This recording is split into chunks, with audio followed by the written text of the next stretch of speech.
Hello there, everybody. Welcome back to the channel. Today we're going to be watching another video from the reaction playlist that I have. I actually just got done watching an Abby and Ayu video on Canada being Pakistan.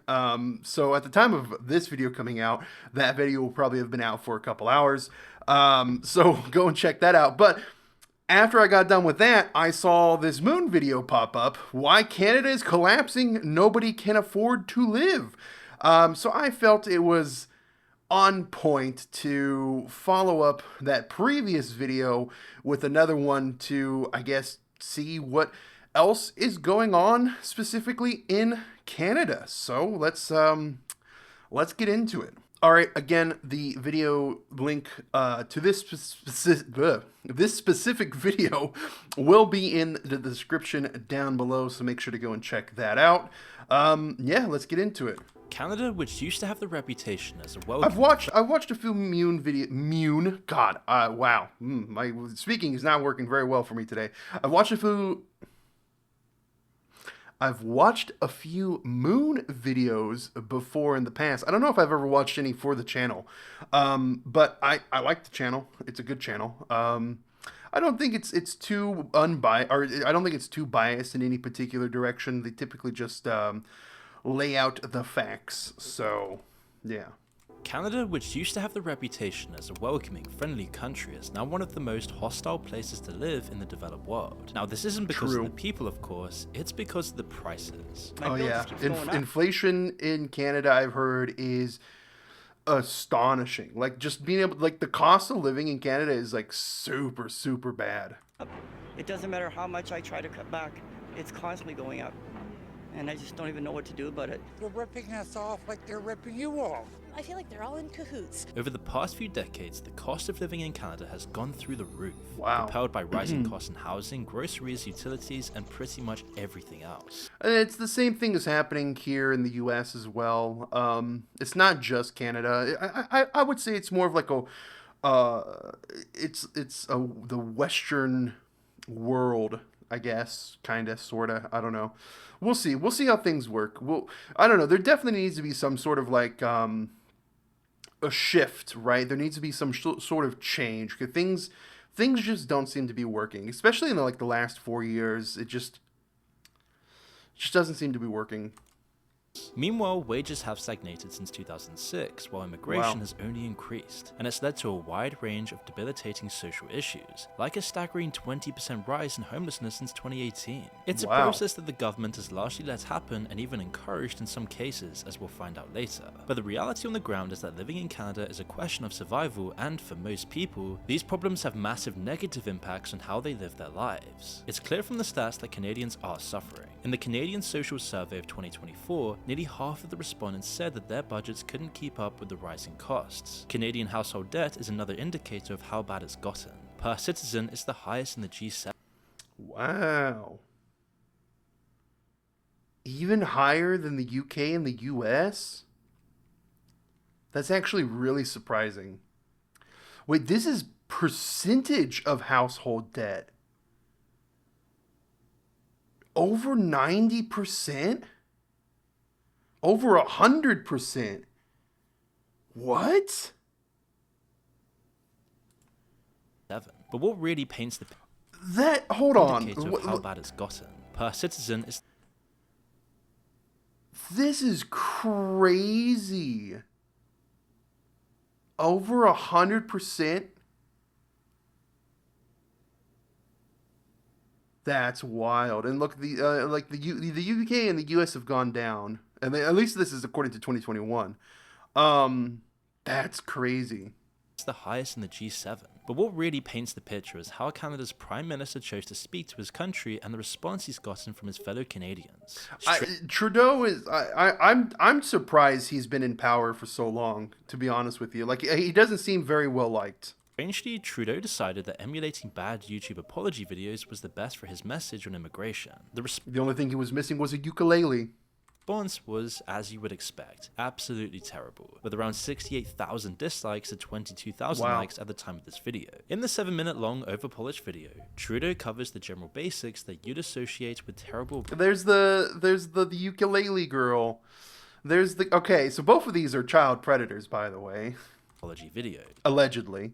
He begins by saying he'll admit his mistakes, even though he doesn't really throughout the video. Then he immediately shifts the blame to bad actors despite the fact that he implemented the policies which let it all happen. Increasingly, bad actors like fake colleges and big chain corporations have been exploiting our immigration system for their own interests. So we're doing something major.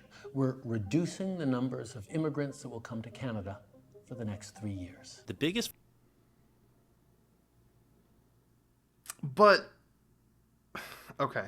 fault with his press release, though, lies in the short section where he diagnoses Canada with a labour shortage. While Trudeau himself doesn't go into much detail about why this is apparently the root cause of Canada's problems, the video does use part of an interview with Dennis Darby, a representative for Canadian industry. He says while talking about Canada's industry that, quote, "We've had a chronic shortage of labour over the past decade. It's the #1 issue." So we think there needs to be more, and you need to continue to push that, push the pedal to the floor to bring more people into Canada. This moment has become a focal point in the overwhelming negative response to the video. And of course, lots of the top comments are just people that are astounded by how tone deaf the video is. One of them writes, "This is like someone who sets fire to everyone's house in the street, then sits them down for a serious conversation on fire safety." Another lays blame squarely on Trudeau's shoulders, saying, "People are mad because people born and raised in Canada can't afford to live. You've been talking about housing your entire time in office, and yet the problem has only gotten worse." But Yeah, like, it definitely feels like they're like shifting the blame. the video's insinuation that Canada's problems lie with a labour shortage has been particularly highlighted, with lots of comments denying that it's And this is also, I said in the previous video, I'll say it again here, there are certain news media outlets that have biases towards a particular political party. Some may even be a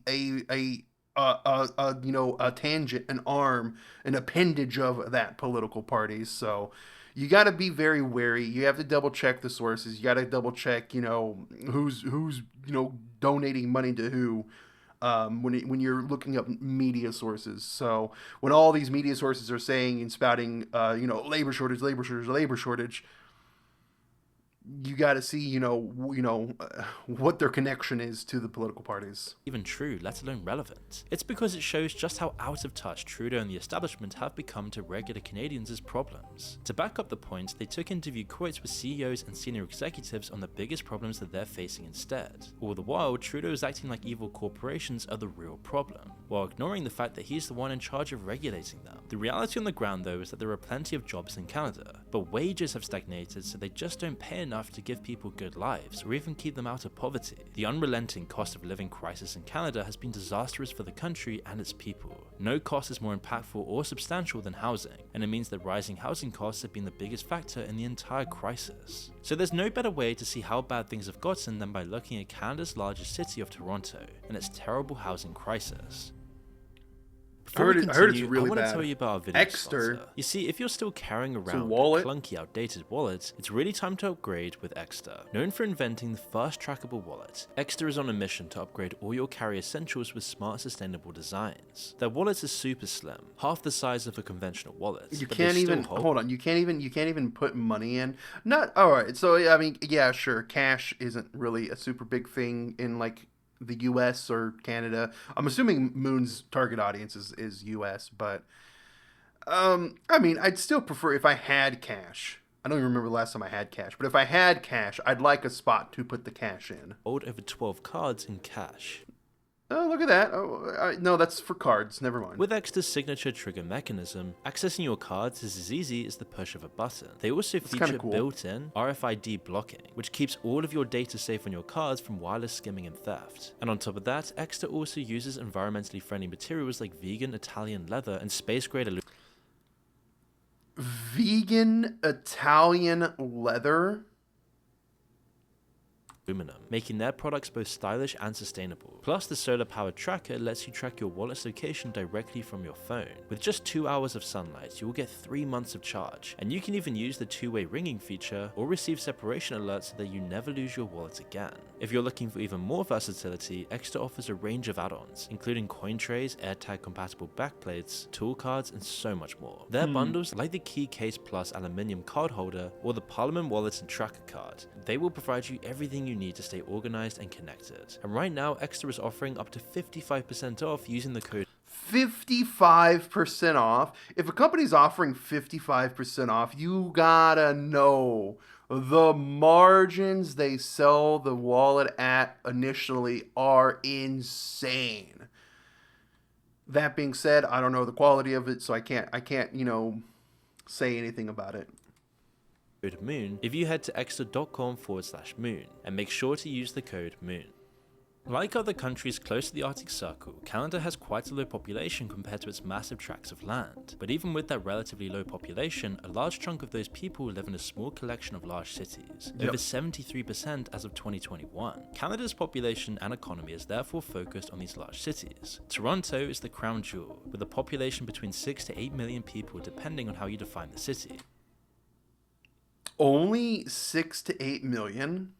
It's the centre of Canada's financial sector, and during their time in power, Trudeau's coalition government have taken advantage of this imbalance to push forward an agenda focused on benefiting the wealthy minority in control of those cities. And it's come at a massive cost to Canada's rural population, but it's also done terrible damage to Canada's urban people as well. A lot of this is because of Canada's descent into a process called financialization. As described by Canada's Centre for Housing Rights, financialization is when housing transforms from something necessary for survival into a speculative financial asset. Regardless of where you live, you'll probably have seen this happen. Over the past 50 years, buying a home has gone from an achievable goal on an average salary to something that only the richest can afford. Meanwhile, investors who got involved in the housing market have seen their assets skyrocket in value. But while all of this is true, it fails to see the larger point. Financialization isn't just housing becoming a financial asset, it's the transformation of a whole society to increase the value of financial assets. Nowhere is this worse than Toronto, a city where financialization has been the cause of more than a 40% increase in home prices over the last 5 years alone.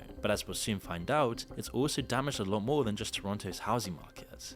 The housing market here in the US is also pretty bad as well, especially centered around bigger cities. True cost of Canada's financialization is laid out in the book Critical Dialogues of Urban Governance, Development and Activism. While it's got a wordy title, the actual content is more straightforward than you'd expect. It's basically a collection of essays with some of them describing just how badly financialization has messed up both London and Toronto.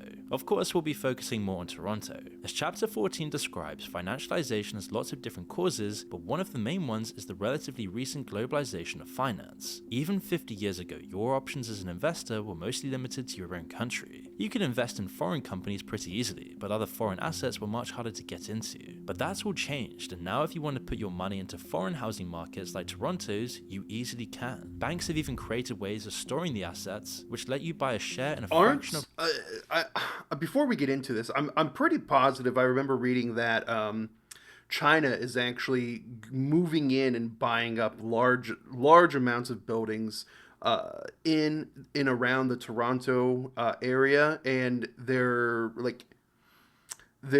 increasing the price of like rent and usually keeping it empty as well in many cases. But yeah, like a lot of Chinese companies are coming through and buying up buildings and property, right?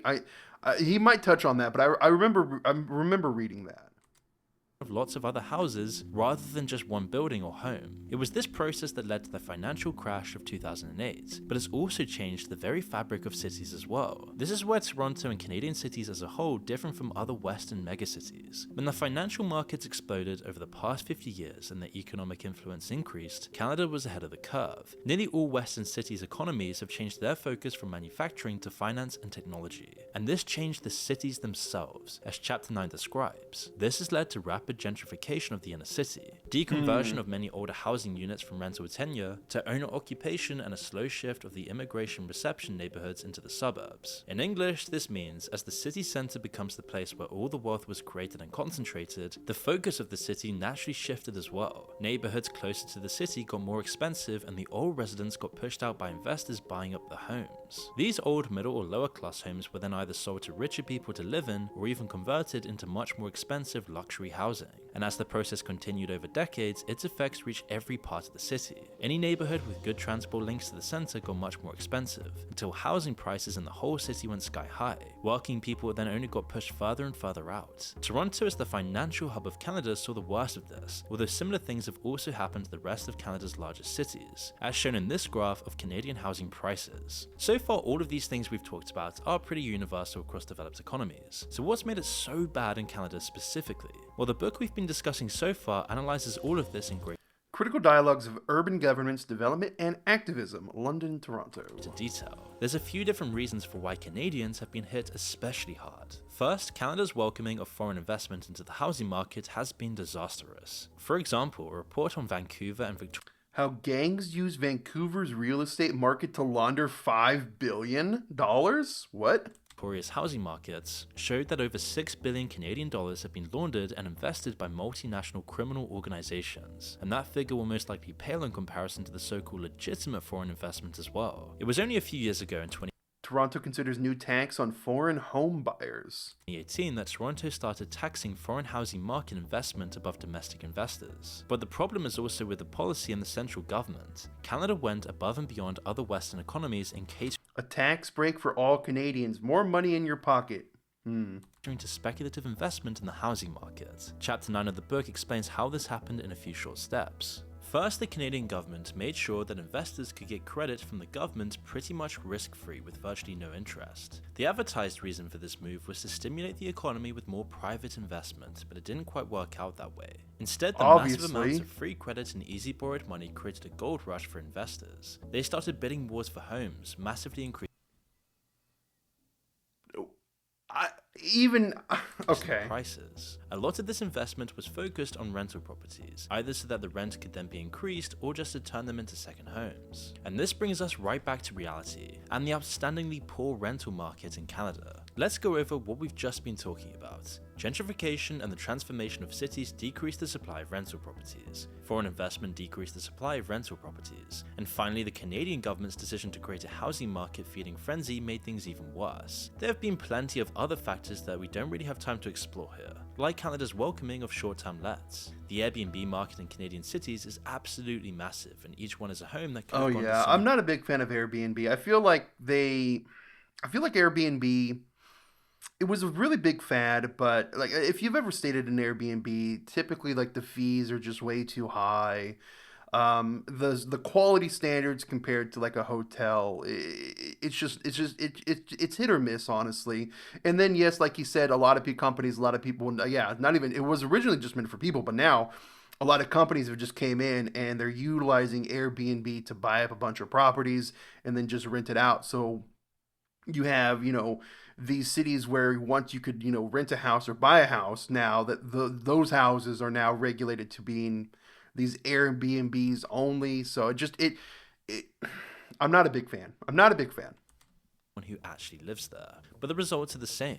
Regular people have been pushed out of their homes and barely anyone can afford to live in these cities anymore. Now to even survive in Toronto, you need to make at least $60,000 a year. Wow. Honestly, it's more like 80,000.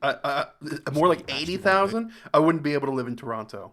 Own any possessions. In the other large cities, it's a little bit better, but that really isn't saying much. So why did they let all of this happen? We can give a pretty simple answer based on basic speculation. It's simply the fact that all of this has made a few powerful people filthy rich. The people who control policy are also the people who own lots of assets and benefit from skyrocketing house prices. They don't care what happens to regular people, they'll push the prices as high as they can as long as people still show up to work every day. It's in this way that high housing prices are a symptom of how unequal the economy has become. But high housing prices and particularly high rental prices also creates lots of problems for society by themselves. First, there's the direct cost to companies. Commercial rents have shot up along with residential rents, forcing many businesses to close under the pressure. It's a massive factor on its own, but the problem goes deeper than that. Overall, 33% of Canadians rent, but it's much higher in the cities. In Toronto, it's 48%.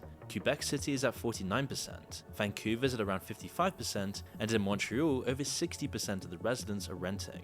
As the rents in all of those cities have skyrocketed in recent years, wages have also stagnated. In fact, average hourly wage in Canada is barely budged. I feel like the average hourly wage in the US is barely budged as well. They've even gone backwards compared to inflation and the cost of living. You can tell by looking at a stat called real GDP per capita, and it measures how much the average citizen of a country earns adjusted to inflation. So looking at it will tell you how much real buying power the average person really has. This is a graph comparing Canada's real GDP per capita. Whoa. Interesting. I guess this dip here was COVID, I'm assuming. Yep, 2020. Well, no, that was before COVID. When was this? What was this dip? What was this dip? Interesting. Okay. But yeah, you can see like Canada's is on a downward trajectory there. Capita to the USA's, and it's not pretty. It's not like people in the US are having a great time, but in Canada it's been getting even worse in the past few years. Now we're at a point where the wage problem has gotten so bad that across the board, Canadians have lower salaries than people from the US. It doesn't matter which state or province you compare. The housing crisis has also played a large role in this. People who are forced to spend over 50% of their paycheck towards rent don't have much disposable income. When all you can focus on is surviving, there's not much time for thriving. And this has a knock-on effect on the rest of the economy in a way that's hard to measure on paper, but the results are clear in practice. The nightlife industry has been hit particularly hard. Its recent struggles are symptomatic of the wider problem. A report by a research firm called IBIS World showed that over the last 5 years, Canada's nightlife industry contracted by over 4%. The shutdown caused if you don't have money, you're not going to go out, right? lots of damage. But nightclubs and bars fail to recover afterwards because people just don't have enough money to justify going out very often, if at all. And this is creating a deadly spiral. Rents go up and nightclubs have to charge even more to stay open. And this makes them less attractive to people already paying massive rent bills every month. And so they get less customers. Less customers then means they have to charge even more, and it goes on and on until they have to close. This industry has been hit particularly hard because of their unusual clientele. Young people are the most likely to go out, but they're also more likely to be renting and have less income than older people. But we've still seen the same effects across the whole of the Canadian economy. Less disposable income means less consumer spending. Businesses jack up their prices to compensate, and the same deadly spiral comes into effect. Of course, lots of corporations also use the crisis to hike up prices even further, while lining their executives and their shareholders' pockets. And the end result of all of this is that it just makes life worse. You have to think about it all the time, like making sure you only buy the cheapest versions of food, or even limiting your diet entirely based on what's cheaper. For the people who've been hit the hardest, it becomes a question of which bill you can afford to not pay. Often food is one of the first things you have to give up. Then there's the non-essentials. Things you can only afford as rare luxuries like holidays or meals out at restaurants, and now I can't do either of those either. This brings us right back round to Trudeau's YouTube apology about immigration and his assertion that Canada's problem is a labour shortage. This comes as an insult to people who are working as hard as they can but just aren't getting a fair deal from their country for it. Working long hours just to scrape by is easily comparable to the effects that long-term unemployment has on people. You get the same worries with it, like the stress of not knowing whether you will make it through the next month, or how far into the future you can go on for. But at the same time, you still have to work long hours every day. Wages have stagnated for years, prices are still rising, and a third of Canadian renters can't afford their rent. And it's no wonder then that so many people are slipping through the cracks when they're being squeezed this hard. Canada is now on track to have over 500,000 homeless people by 2030. The streets and the shelters are overflowing. It's a lot. It's a lot for Canada.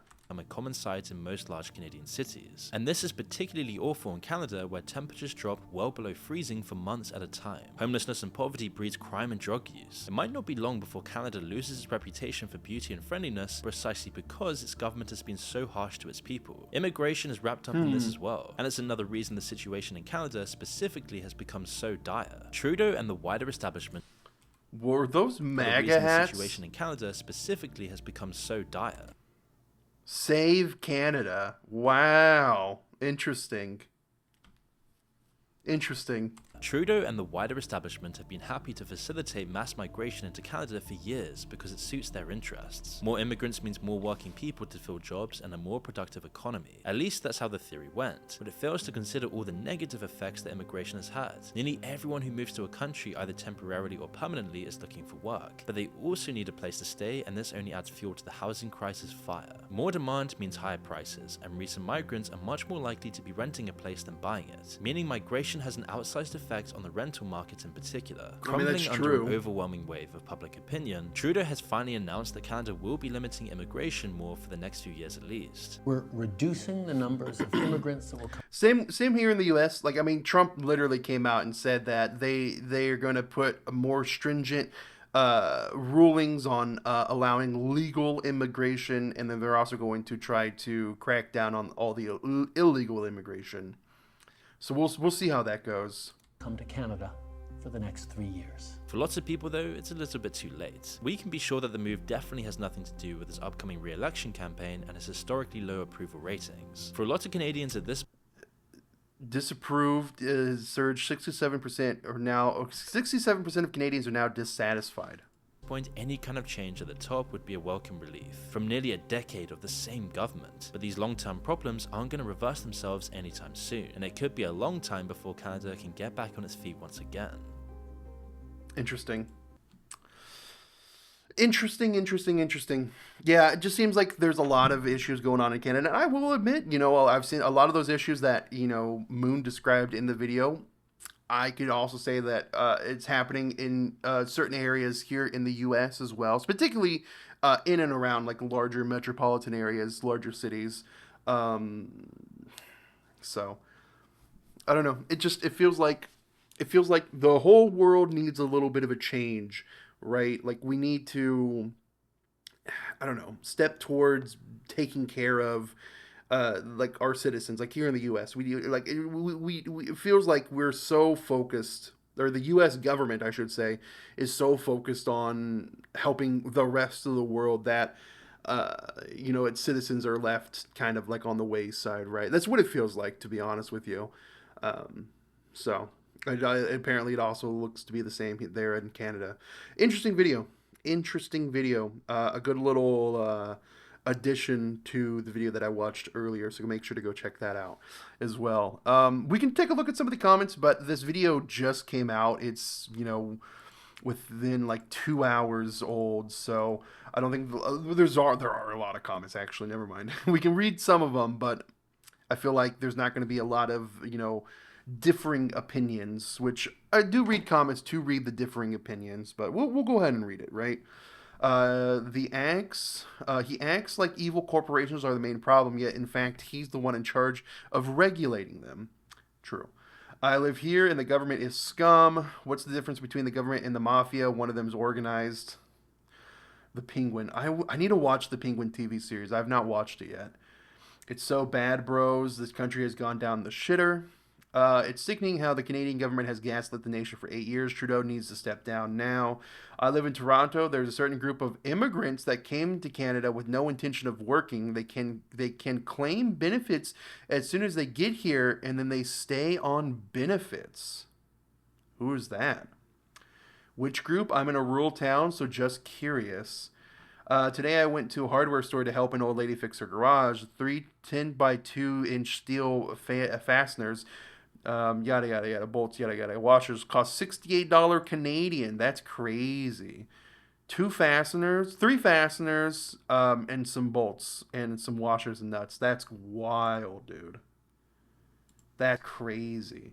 Never been ashamed to be Canadian in my life until Trudeau took office. This isn't happening in Canada. It appears to be happening across the West. I said that as well. A lot of Western nations are facing these issues, and I do believe that. I don't know. There just needs to be a change. There just needs to be a change. Common denominator among them, it's the pathological sympathy to social woke policies. I will admit, yeah, maybe it is. I think it is the socialist woke policies that are causing a lot of these issues. By the time Justin Trudeau steps down from Prime Minister, it's going to take a long time for Canada to recover from this mess. Babe, wake up. New coming economic crisis just dropped. Blame Trudeau. He's the worst thing that's ever happened to Canada. I live in Vancouver. In 2014, I was paying $775 for one bedroom, all utilities included, minus internet. I had to move in 2016 and wound up in a fairly nice one bedroom basement for $1,250 with utilities. Fast forward to 2022, I had to move again. The only thing I could find and afford in my current place, a bachelor suite in absolute shithole of a building for $1,650. Once suites like mine in the building are up for rent, they're listed for $2,000. You can't afford a rental in the city with less than $2K now. Now let's touch on immigration. While the turd is now planning to limit immigration, the government has also stated that they expect 4.9 million immigrants with expiring visas to voluntarily leave the country, meaning a good portion simply won't. What? We currently have 200,000 here on student visas who are now applying for refugee status in order to stay here permanently. The entire refugee claims portfolio is so backed up that it means that there are well over 1 million people in the country applying who will have 3 to 5 years of extended temporary visa while they wait their claim to be processed. Simply put, Canada is fucked. Wow. That's crazy, man. Literally losing my hair from stress. My fridge is almost empty. Food is so expensive. I'm not even in the territories. I might not be able to buy my kid Xmas presents. No, man. As a Canadian, thanks for talking about this. Canadian here, if this is the worst our oppressors got, well, that's reassuring. China's encroachment has a lot to do with China's encroachment has a lot to do with why Canada has a housing shortage. Chinese wealth has been gentrifying major cities over the last decade. And India. I live in London. It's insane how expensive it is now. Not just in any Canada, the Canada. What does that mean? Lol, lazy AI, no human at the desk, I wonder. The Dominion of Canada, the actual legal name for the country, because it's all crown land personally owned by the British monarchy, the commander-in-chief of the Canadian Armed Forces, whom their oath is sworn to, rather than the government or nation of Canada. Thus, Canadians can't legally own land. What? You can't own land in Canada? Only lease it from the crown. We can't hold an election or form a government or pass a law without royal assist. Australia is next. The thing that scares me the most is there's enough idiots who will actually vote for this man. And they're only going to vote for him because of the L next to his name for the Labour Party, right? Because he's the Labour Party. They're only going to vote for the political parties. There's so many people that just vote for the political parties and don't actually think about the policies or the person that's going to be leading that political party. They just vote for the political party. If this continues, Canada will become Khalistan. We talked about that in the previous video. In 2019, there was a billboard campaign all over the lower mainland dog whistling for their movement. I'd say that what the dog whistle part was, but apparently it's censored now, but if it refers to events in India in 1984, and the Canadian government is sheltering these anti-India separatists, and one day this is going to cost Canadians big time. I think it will. I think it will. You know it's getting bad when the moon makes a video about us. Steak costing $36 in a country you can hunt your own meat is insane. Yeah, that is pretty wild. All right. Anything on the newer end? I mean, it's probably going to be a lot of similar comments, but who knows? Slow motion Gino is expensive. Trump won. Moon finally talks about immigration for longer than 5 seconds. Coincidence? I think not. I can tell you it's because of the politicians. The public servants are criminals. They have been running our government like they are a mafia. It's the same in most Western countries. Sounds like the Netherlands. Trudeau should be jailed. Blame Canada.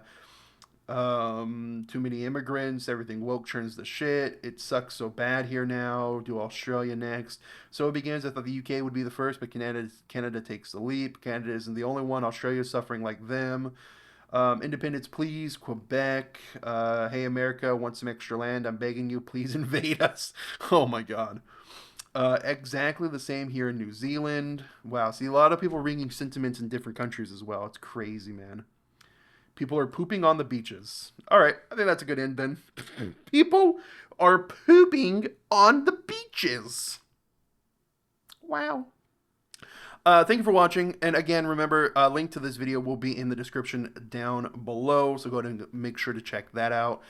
And yeah, thank you for watching. If you have any recommendations, let me know. I'll react to pretty much anything as long as it interests me. So things like culture, history, specific countries, like video games, cultural war stuff. Why not, right? Why not? So yeah, let me know, and I will get back to you later. Thank you for watching, everyone. Take care. Have a good one. Goodbye.